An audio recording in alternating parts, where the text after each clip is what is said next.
মুসলমানদের মধ্যে অনেকে আছে যে একটু নির্ঝঞ্ঝাট, নীরব নির্জনে আল্লাহর একটু ইবাদত করতে চায়।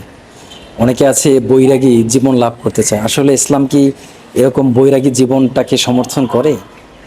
ওসমান বিন মাজউন রাদিয়াল্লাহু তাআলা আনহু একবার রাসূলুল্লাহ সাল্লাল্লাহু আলাইহি সাল্লামকে আরজ করলেন, ইয়া রাসূলুল্লাহ, আপনি যদি অনুমতি দেন তাহলে আমি আমার স্ত্রী খাওলাকে তালাক দিতাম, বৈরাগী ও খাসি হয়ে যেতাম।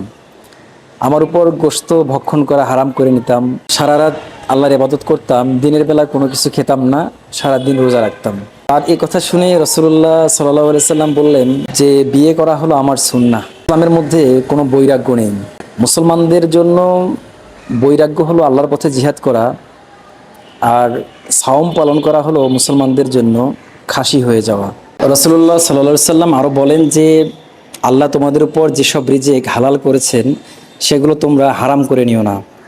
আর আমি সালাত আদায় করি, পানাহার করি, সাওম পালন করি, এগুলোই আমার সুন্নাহ। আর যে আমার সুন্নাহ থেকে মুখ ফিরিয়ে নেয় সে আমার উম্মত নয়।